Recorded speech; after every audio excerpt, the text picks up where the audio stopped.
All right, guys, welcome back to another podcast. We have Ashish, our man, as always, back to the grind. And we have a new candidate today, Dr. Manan Sharma. A little intro about yourself. Manan, please go ahead. So I have been into my own thing since past 12 years, doing something or the other. And currently I'm doing more of a traditional business. Earlier I used to be in tech a lot and still pursuing a few things around that. Okay. All right. All right. Okay, great. But glad to have you on the pod. So let's begin. I think the topics we pre-discussed from the perspective of what the topics are going to be. So the first one is entrepreneurship, and let's start with that one. I'll give you a little intro as to how it started with me, and then you guys can carry on the conversation. So I think entrepreneurship, I first time heard of it was in college, and then we were asked. It was a actually special class called entrepreneurship, and then they asked us to define what an entrepreneur is, and then the meaning of being an entrepreneur has changed over the years consistently, because you come across regular business, what a regular business is, what an entrepreneur is, or what being enterprising is. So it has kept changing and kept evolving. What about you guys? Where do you guys see, like, let's go with Ashish first. What is an entrepreneur to you? Where did you hear it first? What was the introduction? Where did it all start? So, hello, everybody. And huge warm welcome to Dr. Manan Sharma. Thank you for joining us on this podcast. Entrepreneurship. So, I think entrepreneurship has been subconsciously in the background for me since growing up. So, I was born and brought up in a place called Jamshedpur, or known as Tata Nagar, which is where the Tatas started, Tata Steel and Tata Motors. So, I've grown up in the Tata ecosystem, and I've kind of seen them do businesses and do entrepreneurship worthy businesses. So I think that subconsciously it was always there. But the first time I actually came across the word was in college, when a cousin of mine had gifted me a Walter Isaacson's Steve Jobs autobiography. And that is where I heard it mentioned. I read it actually. And then I was like, अच्छा, maybe it's a fancy word for businessman. तो कुछ होता होगा कुछ businessmen from the entrepreneur region of France are called entrepreneurs. so I, Interesting. so I was like, अच्छा होगा. So it was like, hey, businessman होता है यार, इंडिया में businessman बोलते होंगे, वहाँ पे entrepreneur बोलते होंगे types. एक फिर मतलब जो जो वो बोलते ना, थल्ले में बैठा है, वो धंधा कर रहा है, वो वो ही होगा. it's just like थोड़ा to give a bit value addition, थोड़ा नाम अच्छा करने के लिए थोड़ा fancy कर लिया types. अच्छा, So I fair thought enough. businessman, entrepreneur, and then business tycoon. These were the three levels of like grades of businessmen people types in my college days. Yeah, you figure. Before I went outside India after for my masters, till that point in time, I was thinking कि ये तीन grade होते होंगे terms of maybe कितना बड़ा business कर रहे हैं या वैसे करके. तो businessman, entrepreneur, business tycoon, ये तीन ऐसे करके. अच्छा. So yeah, उसके बाद फिर तो obviously Interesting. there was a startup scene and all. So that was my introduction to entrepreneurship or entrepreneurs. Interesting. What about you, Manan? What is it? What is an entrepreneur? क्या लगता है? Where do you see the word in today's context? My personal take years ago was just to have something of my own. If you can make something of your own, you are an entrepreneur. That was my thought since very long. It was obviously something which came up in college and all. For example, first and second year, I very clearly remember I was just a job seeker. But then in my third year, that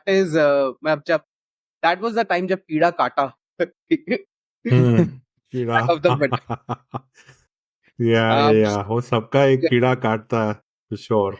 This is an interesting Interesting. thing to dig थी कि कीड़ा और entrepreneurship कैसे किसने connect कर लिया पहले. But maybe for another session. Acha. Very interesting. I think whatever I get from the conversation, all of us have got introduced to the word entrepreneurship लगभग around the same time. और तो आपको भी so third this year would में be था, the and then period. So this would be the period when, say, 2007 to 2007 onwards, for me at least, was when I heard of Flipkart for the first time. In 2007, I heard of Flipkart and Bansals coming up and stuff like that.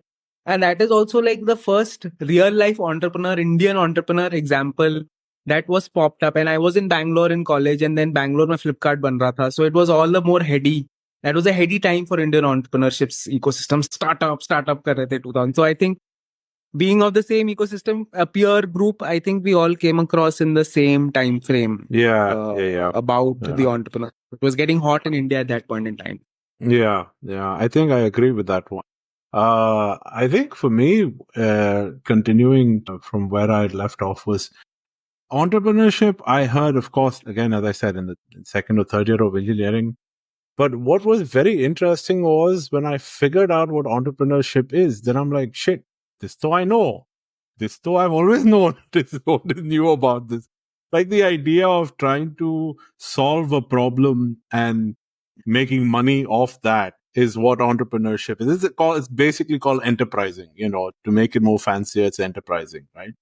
And I think one of the first things as a kid, kid bhi nahi bol sakta hu, when I was like 14, 15, I walked up to my dad and I told him, Acha, dad, I have this idea. If I came up with a product, given the population of India being 100 plus crores, if I could get 1 rupee from them every week from everybody, that means I make money, right? He's like, yeah, that's the basis of business. If you can come up with a product that you can get 1 rupee from everybody, that is the basis of business. And I also told him the logic behind it was ki nobody has a problem giving 1 rupee, right? Because 1 rupee mein kya jata hai? But for somebody collecting 1 rupee in a mass, it's a lot of money, right? So said, and that's how I think I kind of That was your first time. Yeah. That was my first idea ki ek product banao. And the first thing that came to my mind was sabun, because everybody wanted to use soap, right? So if something like soap, something like a clip, I don't know what, but something that everybody wanted to use every week. And they gave me 1 rupee for it. So that was, I think, my first ever idea when it came to entrepreneurship, before I knew what entrepreneurship is. Let's just put it that way. So what was your first kind of idea, Manan? Like what? Go for it. Yeah. Do you kind of remember when in the context of business or entrepreneurship, what was your first like spark? Acha, ye kar sakte dhanda types. Yeah. Who was your first reference? See, I was always into tech since like way before, right? The basic idea was just to make websites. We were just making very static, ugly websites for businesses. Yes, that was the time when there was this wave that everyone was like into having their own website and things like that. And Websites that is at 999. kind of cheaper even. Okay. Yeah, we So, remember. yeah, so that was the time when we started something. And obviously, from there was a development in multiple things, and we started doing better and things like that. And that's where we, particularly as a group, at that time realized that, as Vivek said, that ye to kara ja sakta hai. Interesting. What about you, Ashish? What was your first light bulb moment? Ki this is what makes business sense. No, so okay, I remember very clearly that my first ever business idea that I wanted to really go after was actually to build a chain of healthcare and chain of hospitals, basically. And that was I think 11th 12th mein when I had to choose. I chose biology because I was like more inclined towards biology and I wanted to become a doctor. So I was like, doctor banenge lekin hospital khol ke dhanda karenge, build a proper nice healthcare system and stuff like that. So I wanted to do medical from that angle. So I think that hospital was like, so I went like full macro, like hospital खोलना बहुत बच्चे types, 100 crore लगाएंगे types, कुछ भी हो जाएगा, बस 10 hospital खोलेंगे देश में types. So I was approaching it from that angle, and I was like 15 years old, and I was like, so that was my first unrealistic ever leap. And then my life has been unrealistic leaps ever since that. So just Interesting. Yes, I can definitely say, as a witness to some part of your life, it has been unrealistic leaps for sure. yeah. So interesting, interesting. I wanted to also touch upon a very maybe it's a bit sensitive, but do you think somewhere down the line the idea of what business is supposed to be versus what is being portrayed today, as has that gotten very corrupted from that perspective? Like, because at the end of it, let's look at any business for that matter. You look at any of the unicorns that come out from India or any of the big businesses, all of these are not businesses, all of these new startups. At the end of it, it all comes down to profit making, right? And do you think somewhere down the line that has been lost, and the whole idea has been, you get investor money and basically go big? Do you think that the idea of profit making has been lost and has been sidelined in order to become uh, a big player? I don't know. I mean, I don't know if you kind of get my drift on what I'm trying to get at. I do. See, what I believe is that even with scale, the ultimate idea is to be a profit making entity. How you achieve it is very different. You want to increase your base so much that you can disregard profit for the time being just to have that user base, right?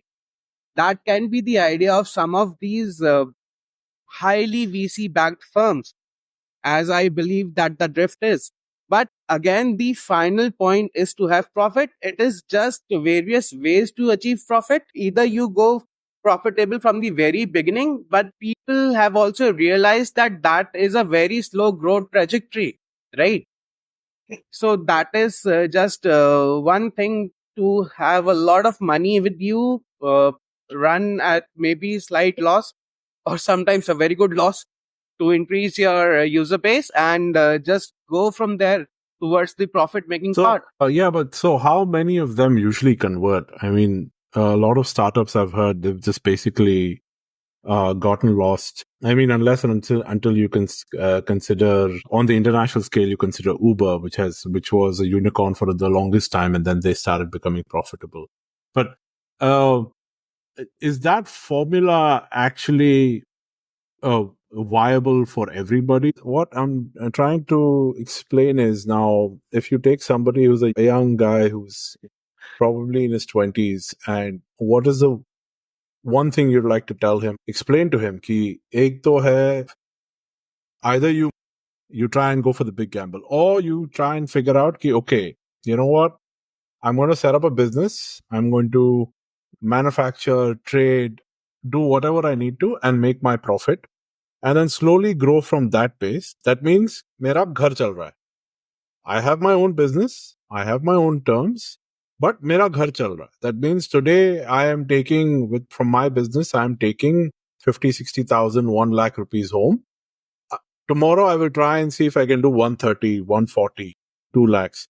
Is that a more healthier approach with a business, or is it about, getting VC money? I mean, I'm trying to see which one works the better, in the sense ki, what is business, what is entrepreneurship, what is it? Right. So Because there's a lot of, like, when you see like stuff like Shark Tank, and you see people talking about businesses, it feels, sometimes I think that people think it's halwa ki acha, we will make everything a unicorn and we will try and become like the next Jeff Bezos or next Steve Jobs, that we want to be the next Elon Musk. But I think so that's what I'm trying to get to, is I'm trying to basically not dilute, but distill what No, has you are been trying to lost. say that you're trying to say it's the rush to be a unicorn versus the rush to be the grind to be a profitable, profit making business. Yeah, what is good in the long term? What is So if good for I the would, market? so if I can just give my 2 cents here, I would say ki till the internet came across, or there was an acceleration of technology across the board, And I would say that would be probably 80s onwards, US and then India and other places, that newer technology started coming in. The older businesses, the traditional businesses that we call the manufacturing businesses, right, which are not that dependent or totally dependent on an internet service, but are critical to the economy and to various indices, whether it be GDP or employment rates and everything. That's where actually the jobs get created at the manufacturing level. So till that point in time, those are basic business the principles. You make something, you get the raw material, you make put together at 1 rupee and you sell it at 1.5 rupees to the free market, whether it be domestic or international, you get to choose. With the opening up of everything, it kind of opened up for the Indian diaspora कि तुम बाहर जाके भी बेच सकते हो, business कर सकते हो. Now, when it comes to entrepreneurship and the technology, tech related entrepreneurship, which started probably in the 90s, I would say 70s, 80s, मतलब Microsoft, okay, but yeah, 90s, IT, वो tech, internet boom के बाद, and then जो startups आए, those were all exploring newer avenues of business, which were not there before, newer business models, which were being created on the fly. So like an Uber model did not exist, or like a Swiggy model did not exist, or an Amazon model did not exist before the internet could facilitate it, right? So to go into that newer avenue, you needed somebody to make a wild bet, right? That means you're creating a newer channel. Otherwise, if Jeff Bezos was just doing a manufacturing unit, then the business principles have to apply. कि आप धंधा कर रहे हो, आपको पैसा घर चलना है, then you move to the next stage, then you expand, then you apply the same thing. When it comes to startups and entrepreneurship, I feel, yes, there was in the Indian segment during the 2015 to 2020 period, there was this major rush and flush of VC money and a rush to become unicorns. But I think also that the free market and the market economy, basic business principles took over, and a lot of slash and burn happened in the market itself of these inflated businesses, and the actual business models are the ones which are still surviving in the Indian market, although not profit making. But yeah, so I would say the difference is there. So it's not we one or the other, it's both. But now when you talk about the internet, it is a tool. It has a civilizational impact, right? And it also has opened up different platforms of business. But the principles of business always remain the same, right? It is not always 2 plus 2 is equal to 4, because business is always 2 plus 2 is equal to 5. That is the basis of a profitable business. So those basic principles are still in place. So you can definitely look for businesses to be different, because you have a all new platform from the perspective of the internet. But the main principle of business still remains the same. So that is, are we on agreement on that, or do you have a different opinion? And Manan, please jump in if you have something to say on this. Right. So on profitability versus the others, I believe that it depends on a lot of factors, that where you want to operate in, where you want to start from, and things like that, right? For example, as Ashish mentioned, in the internet bit of business or the entrepreneurship, it is a way different business model altogether, right? Where we consider maybe evaluations by DCF and things like that. Whereas in manufacturing and things like that, what I'm currently doing right now, it is more of asset based. So it is a completely different ball game, depending on where are you operating from. So that's it. Okay. Interesting. Anything to add, Ashish, on that front?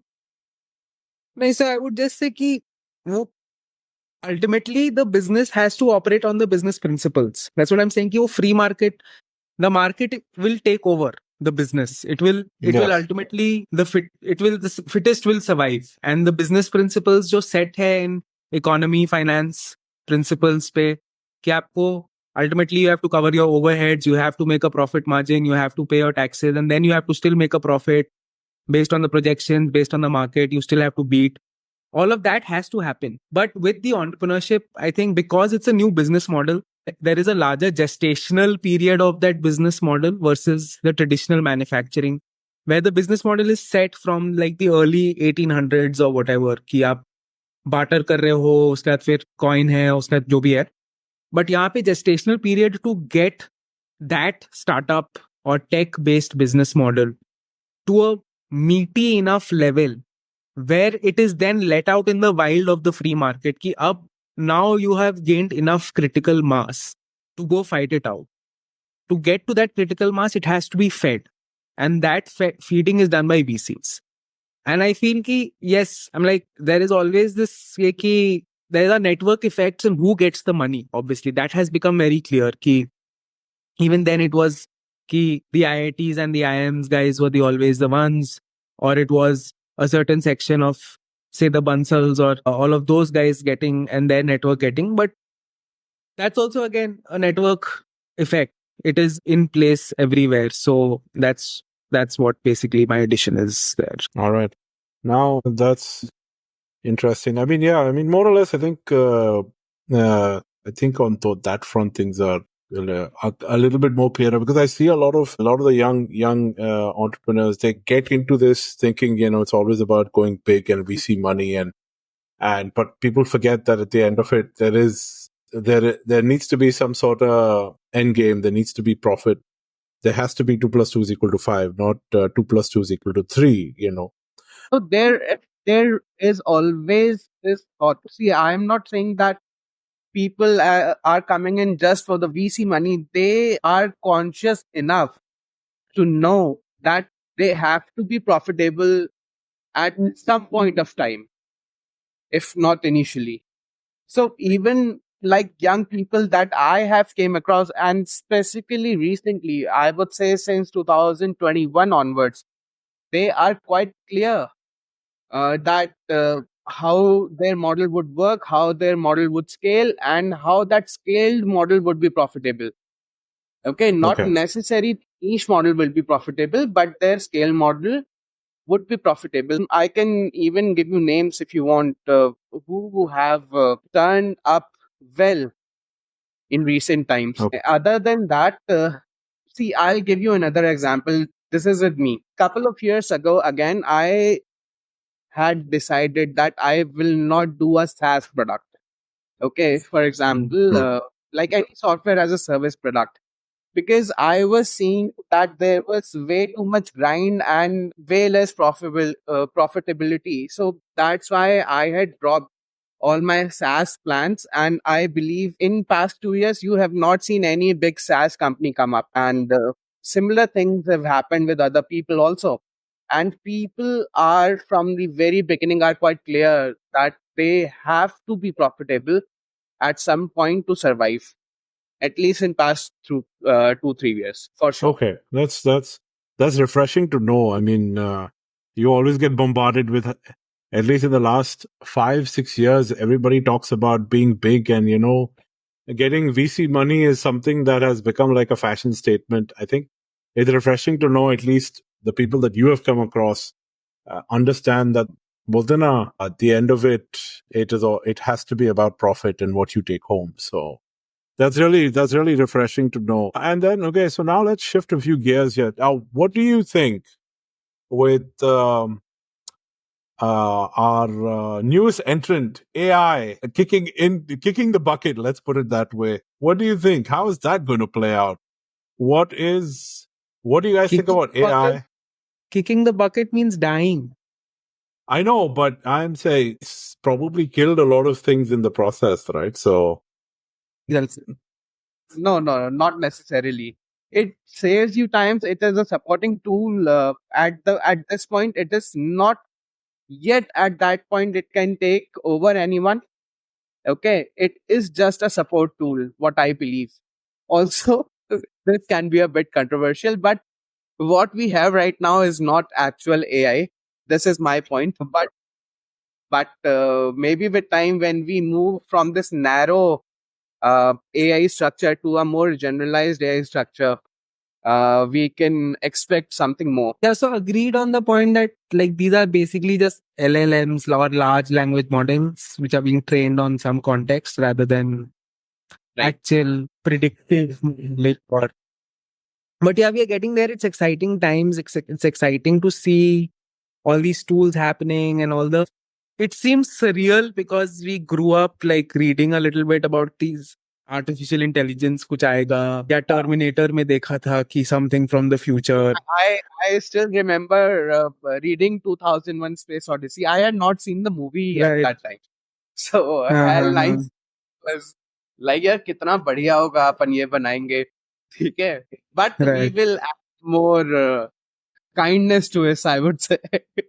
Yeah, but so that was now it's here and it feels everywhere. It's now it's prevalent across whatever you want to do, and it's very exciting to see. And uh I don't know about the replacement. I'm sure it will replace, like all technology, it will replace the redundancies rather than Yes. the essentials. I think technology has always been that ki jo redundancies hai, it has always larger ways it has been that, and rather than a malicious removal of people, it has been just redundancy removal. And it's One of never been the a key, it's never been a, I would say that it's never been more than a single, like it's never been like the more than 2 to 5% of the total people have had to be relocated, retrained, realigned, or they are removed from society because of a certain technology was introduced. It has always shifted society to a more positive, net positive. And very few people have actually been unaffected by it, by most technologies coming in. So I would say it in the same way ki Right. it would you mean be. negatively affected? So it is Yeah, Can you just not s- with previous ones also. can Sorry. you say yeah, that yeah. again, please? Sorry, can you say that again? Not just with AI but the previous Previous, technologies also. I Like am thinking even back from like the Gutenberg press also. okay. Okay. I'm Right. saying from that would be my first technology addition to civilization, where it rapidly increased, say, from the carving or other writing aspect, where it reduced the time. Information kind of was more freely available, therefore, it led to other improvements in society.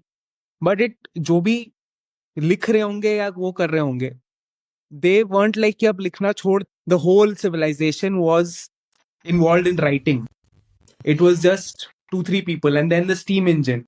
Steam engine say the people who were lugging coal into the engines, those guys were the ones who kind of became redundant or whatever.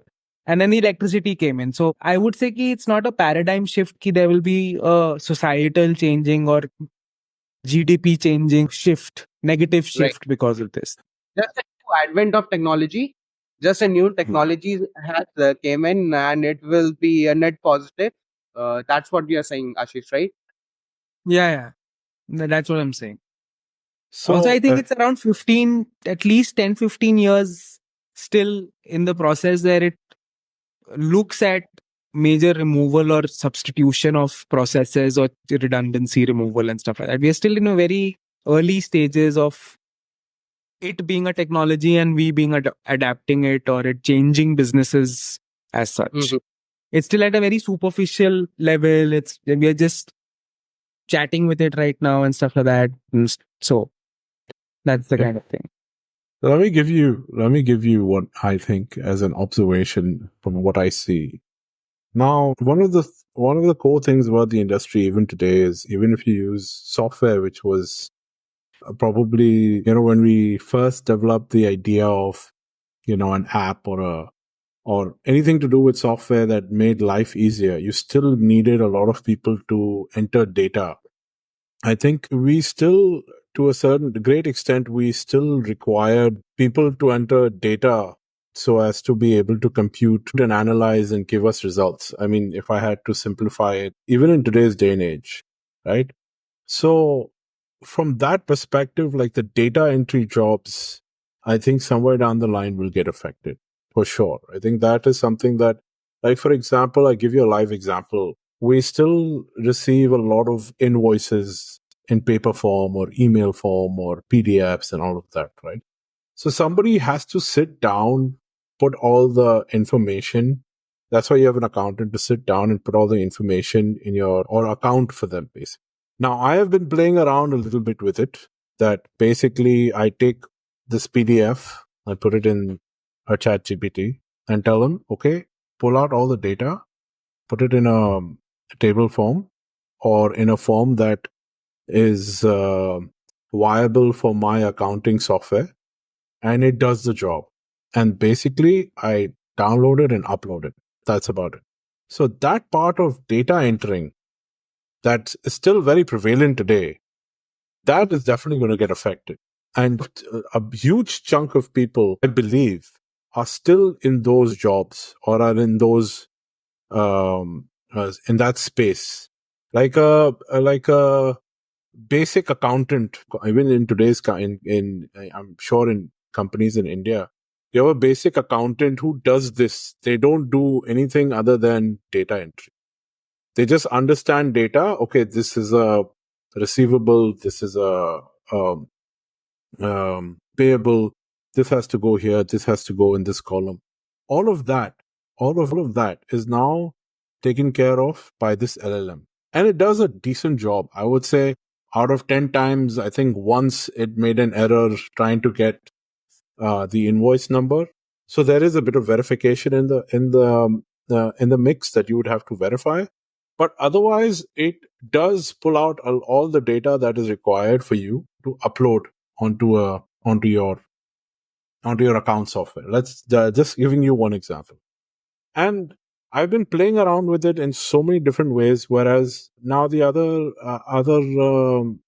aspect I've seen is I've taken like an old PDF of a cookbook, and I have basically asked it to convert all these recipes to something called a Thermomix. A Thermomix is nothing but a automated cooking machine, which is available in Europe and in the US. And it has its own website where they have different. Sorry? Sponsor alert. Sponsor alert. Anyways, but basically, and then I've asked all these recipes that I have from, and this is a 90s cookbook, Indian cookbook by a guy. I think Which one is who's being made redundant here in the cookbook? Basically, that's a use case use case. You're taking away the work of, let's say, for example, a chef or a cook or somebody, or at a home. You have so many people who come to cook at home, right? But if somebody can do, somebody so the can cook. Part is being taken care of by Thermomix. Yes, and also it has a built-in. It has a built-in. I don't know. It has a display, and then you basically put the recipe in, and then you just follow the instructions. Okay, you put this in, you put this in, you put this in, and it cuts, chops, heats, cooks, everything. Yeah, it's called up something. I forget the name. There is a company in I think Bangalore. I think they started it. It's called Up thing or something like that. It's based on the same principles of cooking. So I'm only trying to say is that all these jobs that have are where the masses are, because a lot of these jobs you don't see in popular media because nobody talks about them, but they do exist in big companies. They do exist, right? And if you could get AI to do all this much faster, that means the number of people you hire for data entry comes down drastically. So I'm just giving you a few examples of how things can change. That's one observation. I think the second observation is that one person can do a lot more than just concentrating on one thing at a time, because a lot of the consolidation of data and understanding of things on a basic level, the AI can do it. So I can see a 10x or a 12x increase in terms of work output for sure, which will definitely open up a whole new area of companies that probably have 1 million, 2 million revenue, 3 million revenue, but has 2 or 3 people running it. Or even you could have a 10 million euro or $10 million company being run by 5 people or 4 people. And because a lot of the work, the background work, is being done by these LLMs. And one of the biggest costs for some of these companies are proper documentation, because you cannot forget that there are compliances that are associated with these companies, and you need to be compliant on so many levels. At least from a medical device company that I am a part of, you have so many compliances, so much paperwork, so many parameters, and you need to collect data to make sure that these parameters are met. I think that would be very interesting.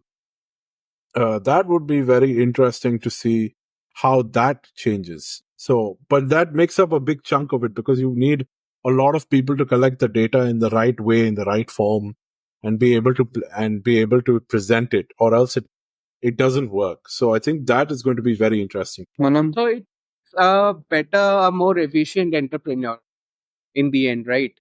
It helps in your decision making. It helps in scaling and things like that.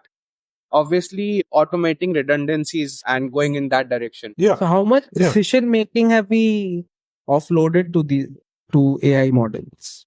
Or have we stopped using our own thought processes and just believe ki whatever we are asked, believe on the quality of the question that we are asking it and the response? Are we largely believing it, or is the trend going that way, that we'll start just looking at that, and wherever it takes us, it takes us? See, how I use it for better decision making is just to enlist pros and cons of a very detailed flow, right? I have established an SOP for something, okay, and I have entered that SOP into a very specific and somewhat tutored AI model for me, and it enlists its pros and cons for me, but the ultimate decision is with me, right? It's not saying that do this and don't do that and things like that. It definitely gives you a lot of more time to work on a lot of different things. I think if you can get a lot of the grunt work done by AI, then it leaves a lot of room for example, an entrepreneur, or for individuals like us who enjoy space to think creatively, right?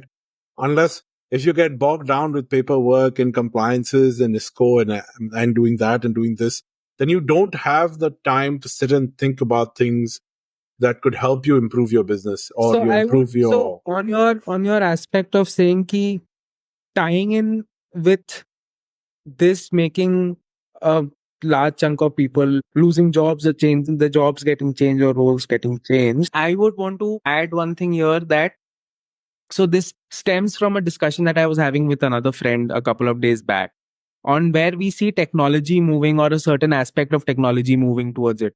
So the idea is ki 10 years down the line, the people who are using iPhones today would probably have a very wearable kind of AR VR integrated adaptation of it, who are serious iPhone users, right? They're not the fashion wala people who just buy it for the brand name, but serious people who use it for what it is, use the technology behind it and understand and appreciate that.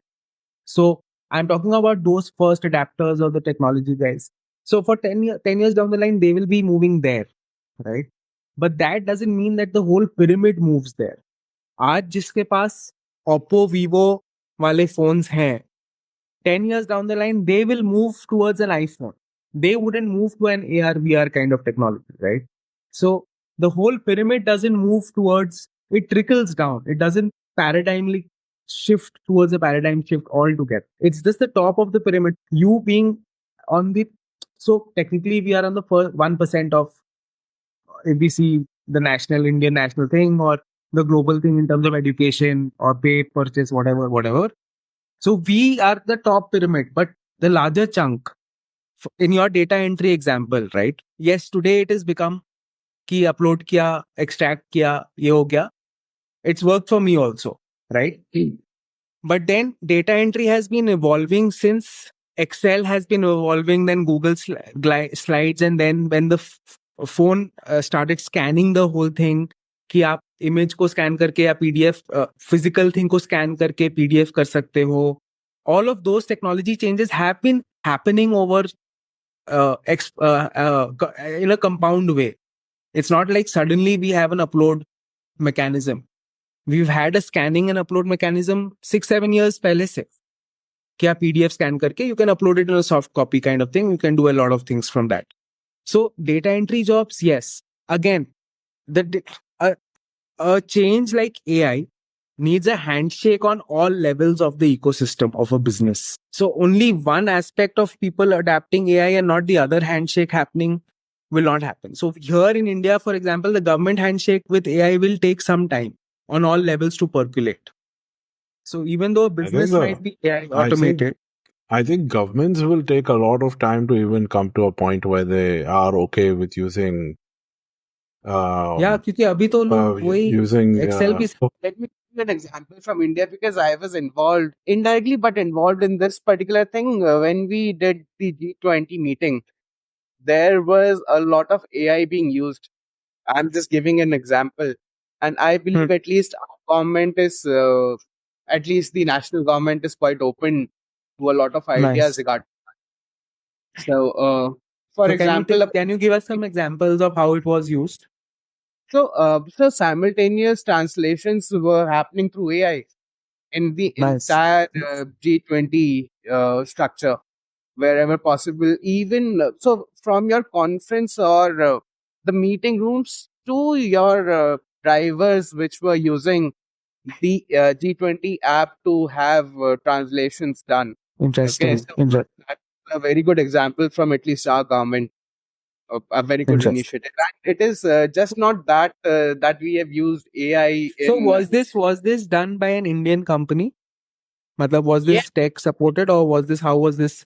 Do you have any information on how it was set up? Okay, so I can dive deep into it, but I'm not sure if I should quote names here. But yes, it was done in India through an Indian company and through some tenders and things like that. Okay. Okay. So start. I think we can keep the deep dive and details out of the picture because it keeps us. I don't want to paint a crosshair of any sort. So it's just knowing that this has happened probably is very interesting for people, and whoever hears it also knows, okay, there is usage of AI in these sort of situations, which is pretty cool, which is definitely very cool. But I'm saying that from the government perspective, there is so much bureaucratic hurdles that I see. I don't know if they can overcome those hurdles, but I see the systems that are created that basically hold advancement at the pace the industry is growing or the industry is going. That is definitely going to take time. But then again, I don't know how pro or how against the government would be about AI, because again, one of the biggest employers for any country is the government. A lot of the government jobs may be very redundant in today's day and age, and probably we don't require it, but they're still there. So it's very hard for me to say how governments catch up.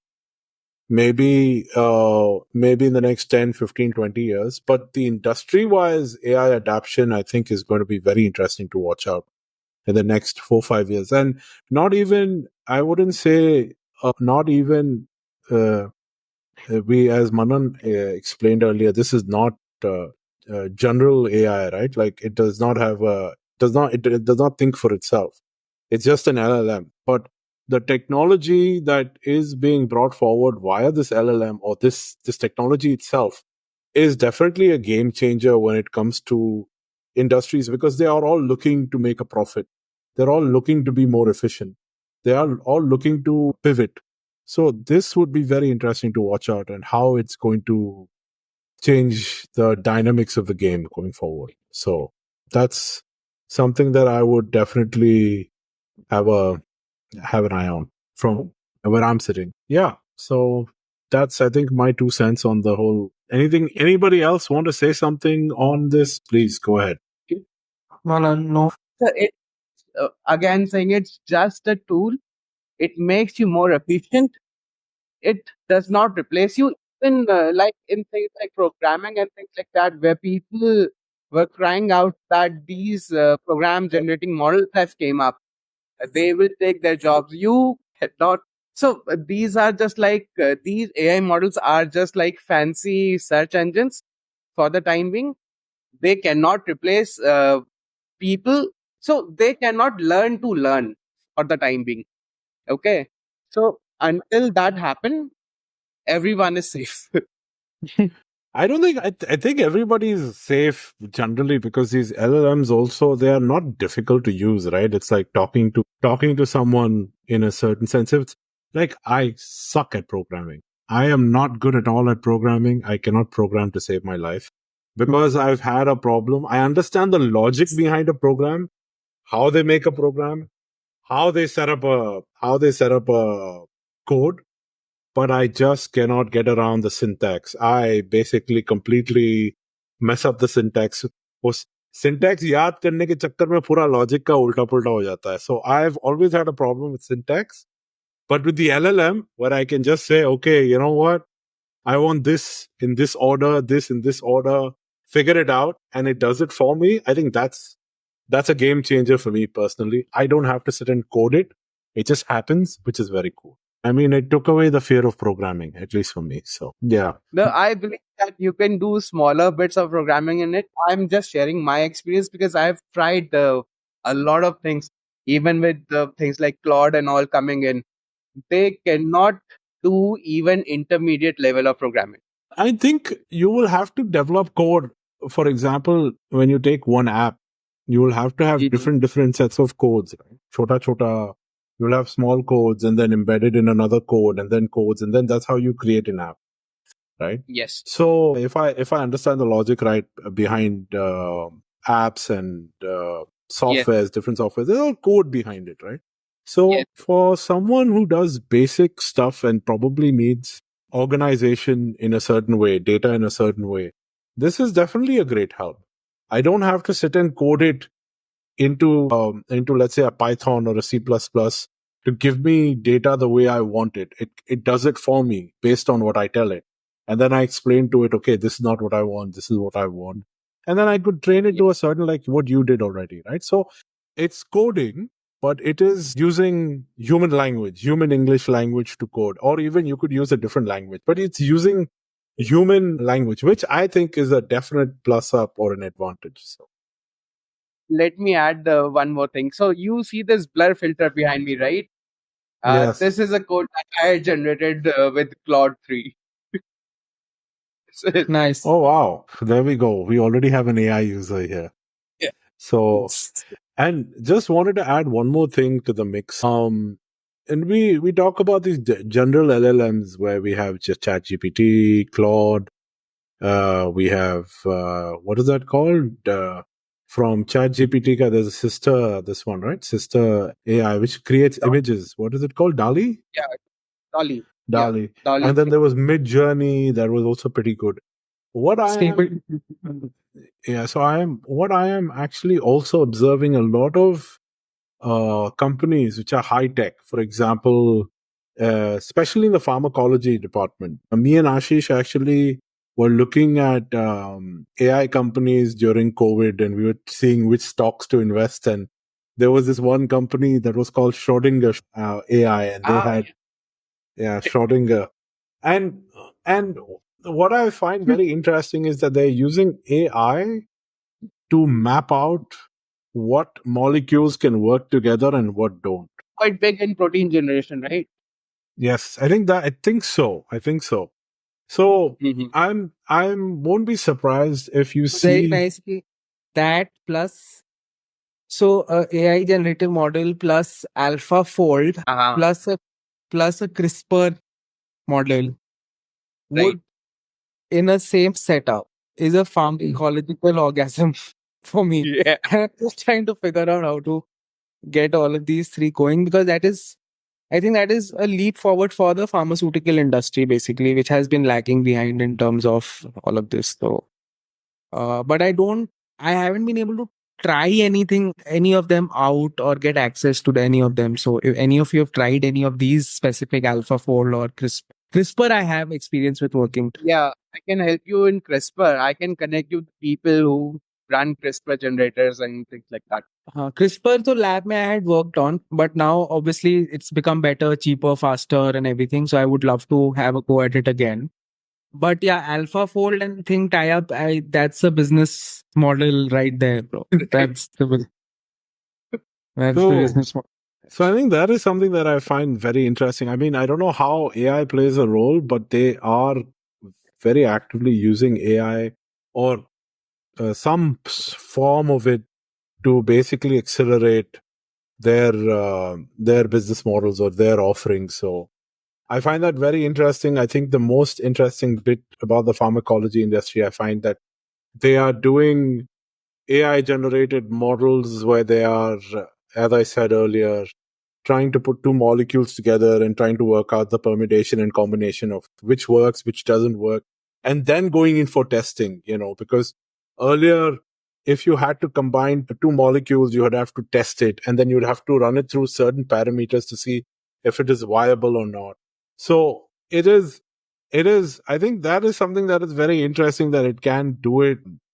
How do you call it? Imaginatively, not realistically, but it basically can creatively, it can basically do it. You can generate a model to see what is the probability or viability of a product and then do the testing, which basically pulls down a lot of the costing that can a lot of the time that is used trying to research and trying to figure out what works, what doesn't. So I think that is something that is very interesting and would love to see how far that goes. Cool. I think we are going to slowly land now and probably slow down the podcast. If we keep chilling, this can go for hours.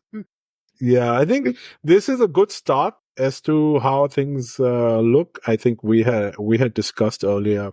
Wanted to see how it feels. So I hope you've had a good experience, Feedback, Manan, Manan. especially. And yeah, thumbs up, perfect. And we will talk about more stuff in the future and see how things go. Yeah. Yep. Hopefully you guys have enjoyed yourself, Ashish. Any final words for our viewers? No, so I would just like to go back to your entrepreneurship wala question, which we left kind of hanging. Advice to young entrepreneurs or whoever young guys are entering or whatever.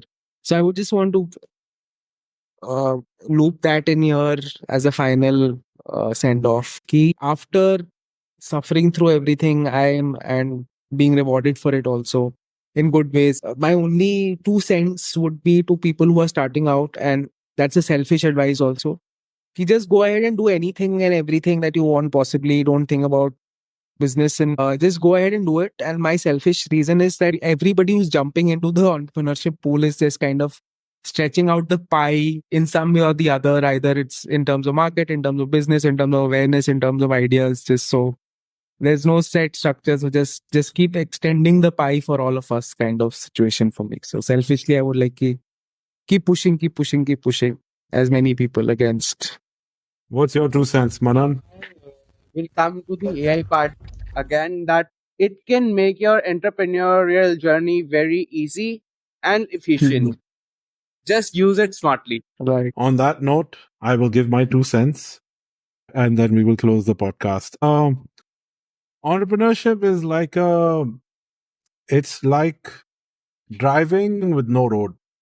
So if there is no road, then you have space to pivot. Remember to keep pivoting. The number of times you pivot in a difficult situation, the higher the chance of success. And success is time bound. Today you're successful, tomorrow you could face failure. So if you are at a point where you could face failure, remember to pivot. The more you learn to be flexible, the more you learn to drive around obstacles, the more you use your brain to figure out the next solution, you will never ever stop from growing and you will never stop from being an entrepreneur. That's the key idea of an entrepreneur. Always learn to pivot. You will always have shit situations. Customer paisa nahi dega.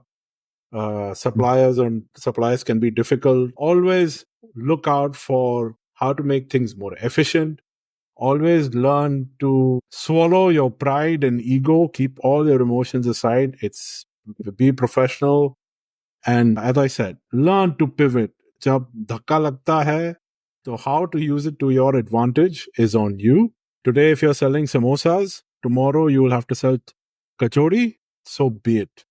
That is the true game of entrepreneurship. That's how I see it.